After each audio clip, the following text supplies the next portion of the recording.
सीताराम। दंडवत प्रणाम। मैं राजेंद्र वैष्णव, औरंगाबाद, महाराष्ट्र से।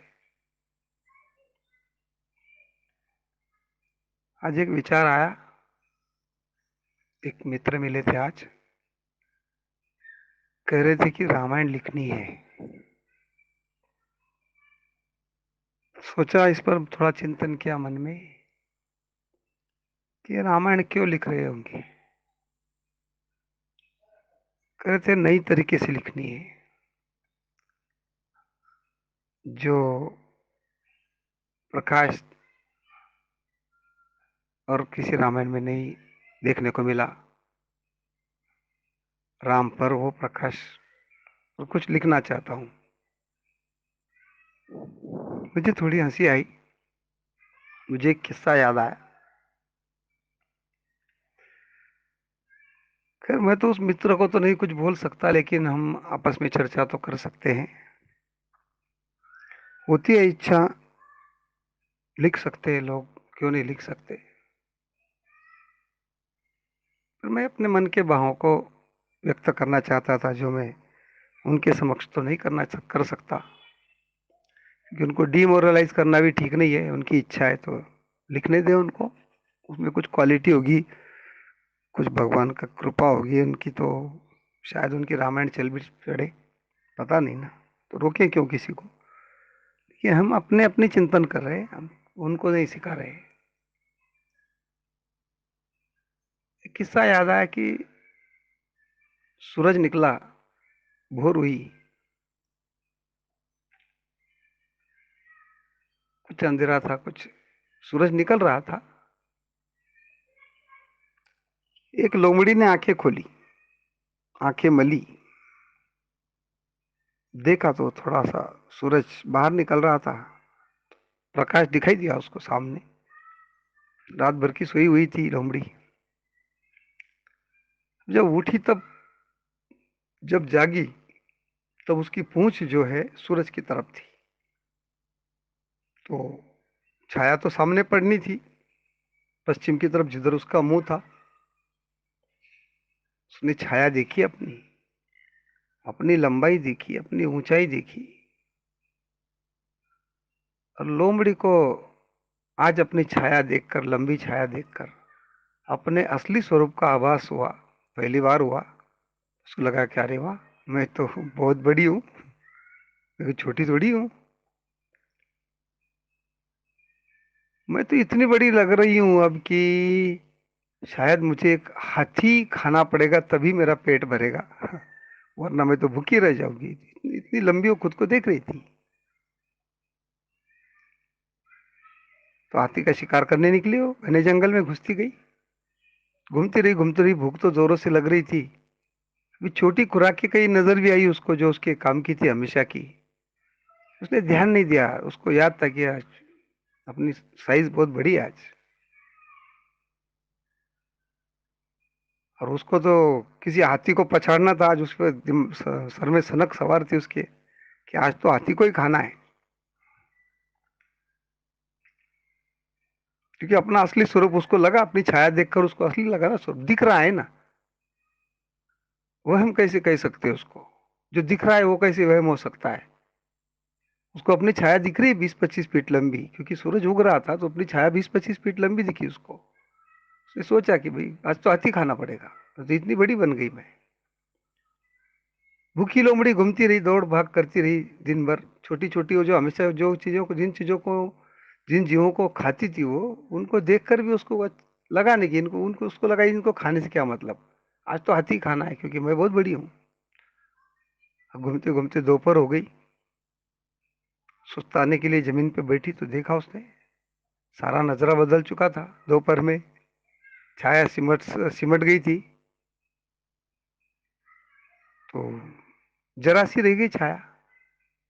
अब उसने एक नई असलियत देखी लोमड़ी ने। तो चिंता बदल गई, सोचने लगी कि अब मेरी मेरा आकार तो बहुत छोटा है, अब तो मैं एक मेंढक भी खा लूं तो शायद मेरा पेट भर जाए। जो दिखता है वो होता नहीं है, जो होता है वो दिखता नहीं है। ऐसे ही है। भगवान हमको हमारी छाया बताते हैं, हम अपने आप को बहुत बड़ा मान लेते हैं और हम वो करने के पीछे पड़ जाते हैं, हाथी को खाने के। दोपहर होते होते हमारी छाया छोटी होती है तो असलियत का पता चलता है। ये हमारा अहम है, मन, बुद्धि, चित्त और अहंकार। मन की सफाई हो सकती है, मन का लय हो जाता है, बुद्धि का भी लय हो जाता है। कोई तर्क वितर्क नहीं करना चाहता आदमी, बुद्धि का लय होने के बाद सरल हो जाता है। चित्त का लय हो जाता है तो किसी प्रकार के संस्कार चित्त पर होते नहीं है, चाहे कोई गाली दे, चाहे कोई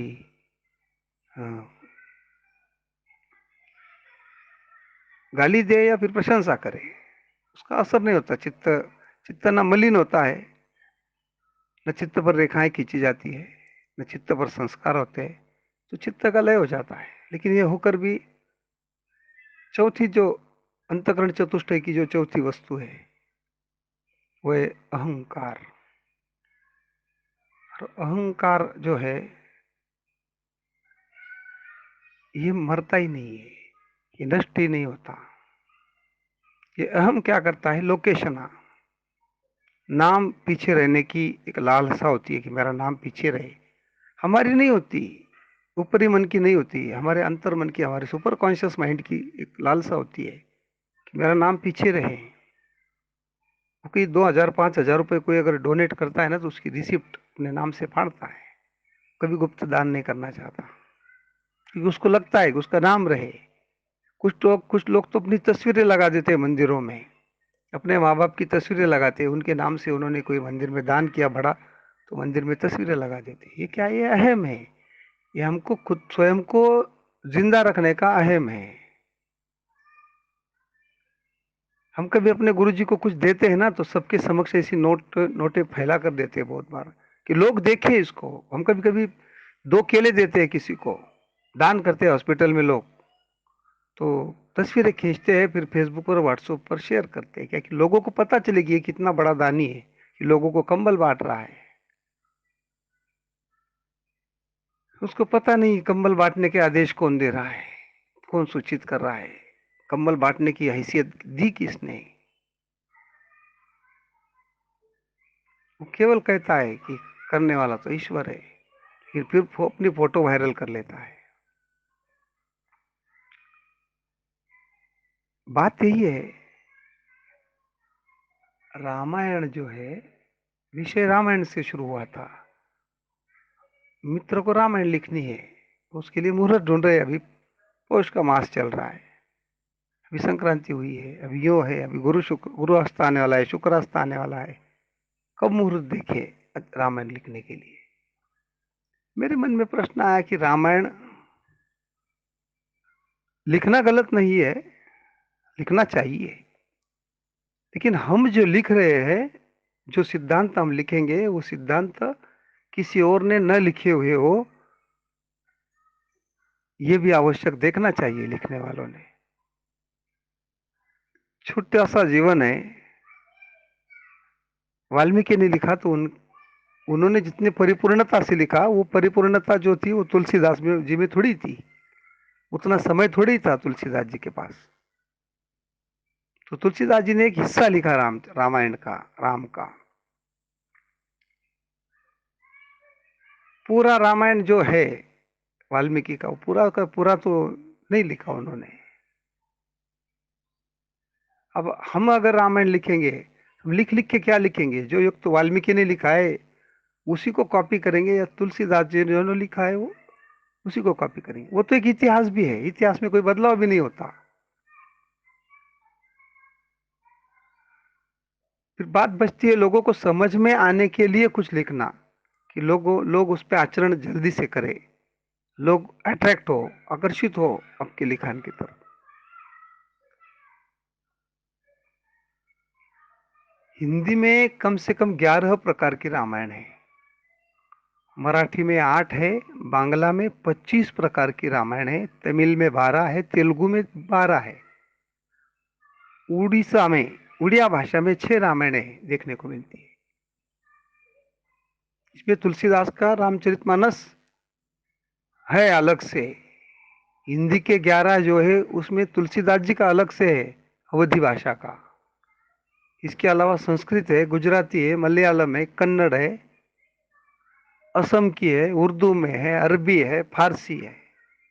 इनमें भी रामायण लिखी गई है।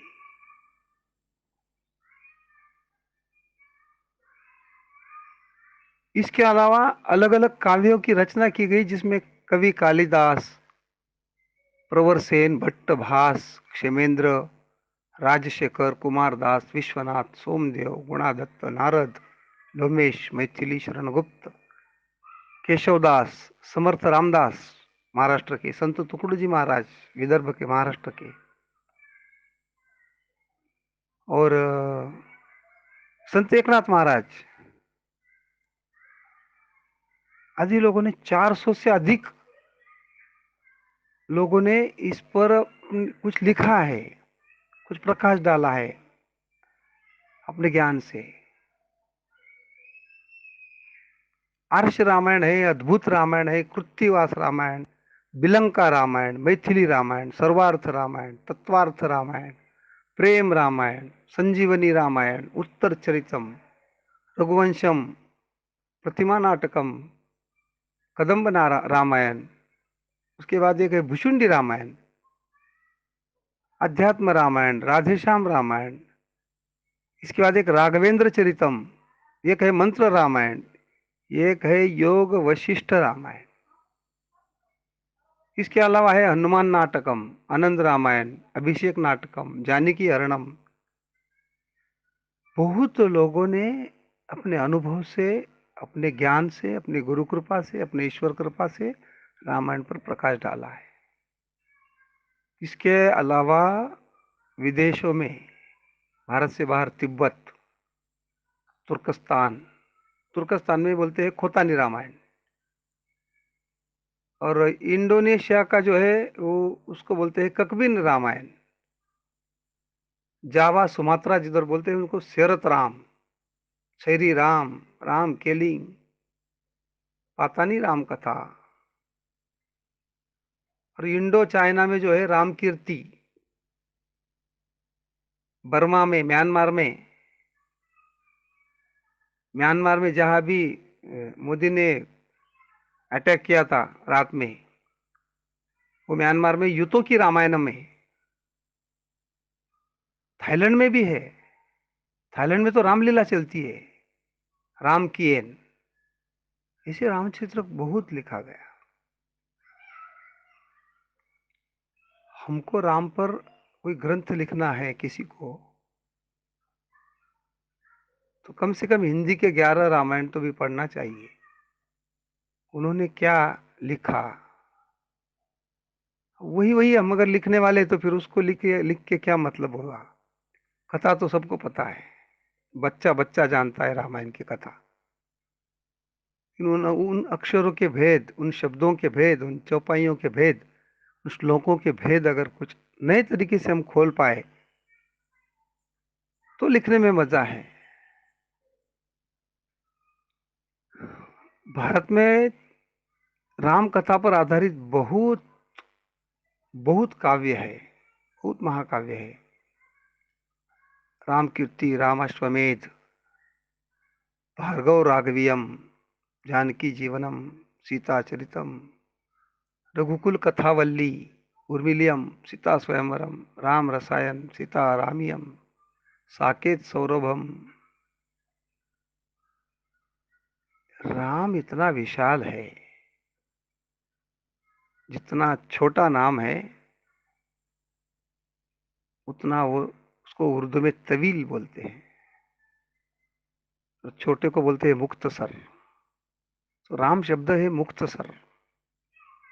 तेरा नाम कितना है मुख्तसर, तेरा नाम कितना छोटा है,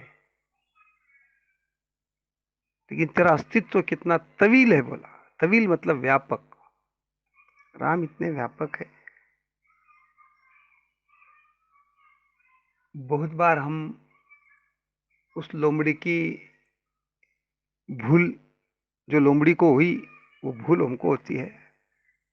हमको लगता है कि हम इतने बड़े बन गए कि अब हम तुलसीदास की बराबरी करेंगे, विश्वामित्र की बराबरी करेंगे, कालिदास की बराबरी करेंगे, जिनको साक्षात सरस्वती ने वरदान दिया। जहां पर सरस्वती साक्षात प्रकट रूप में लीला कर रही थी, वहीं पर इस प्रकार के ग्रंथों की रचना हो पाई है। हम लोग लोमड़ी के बहाव में न रहें। ऐसा न हो कि जीवन चलते चलते सुबह होते होते हमको याद आए कि हम बहुत बड़े हैं, हम बहुत बड़े ज्ञानी हैं, और दोपहर होते होते जब हमारी छाया छोटी हो जाए तो हमको हमारी असलियत पता चले कि हम उतने बड़े हैं नहीं। मेरे उस मित्र को तो मैं शुभकामनाएं दे सका, पर मेरे मन में बात आई कि ये कितना ठीक है इस तरह से स्वयं को प्रकाश में लाने का प्रयत्न करना। क्यों रखना है हमको अपना नाम पीछे? क्यों पत्थरों पर लिखवाते हैं हम 51,000 इन्होंने डोनेशन दिया, राजेंद्र वैष्णव महाराज औरंगाबाद 51,000, ओंकार दास निरंजनी त्यूरी 1,21,000। क्यों लिखना चाहते हैं संगमरमर के पत्थरों पर? जब हमारी हस्ती मिट जाने वाली है एक दिन, हमारा अस्तित्व मिट जाने वाला है एक दिन, जिस दिन हमारा बेटा मालिक बनेगा घर का, हम नहीं रहेंगे, उस दिन हमारा नाम अपने बेटे के बाद आएगा।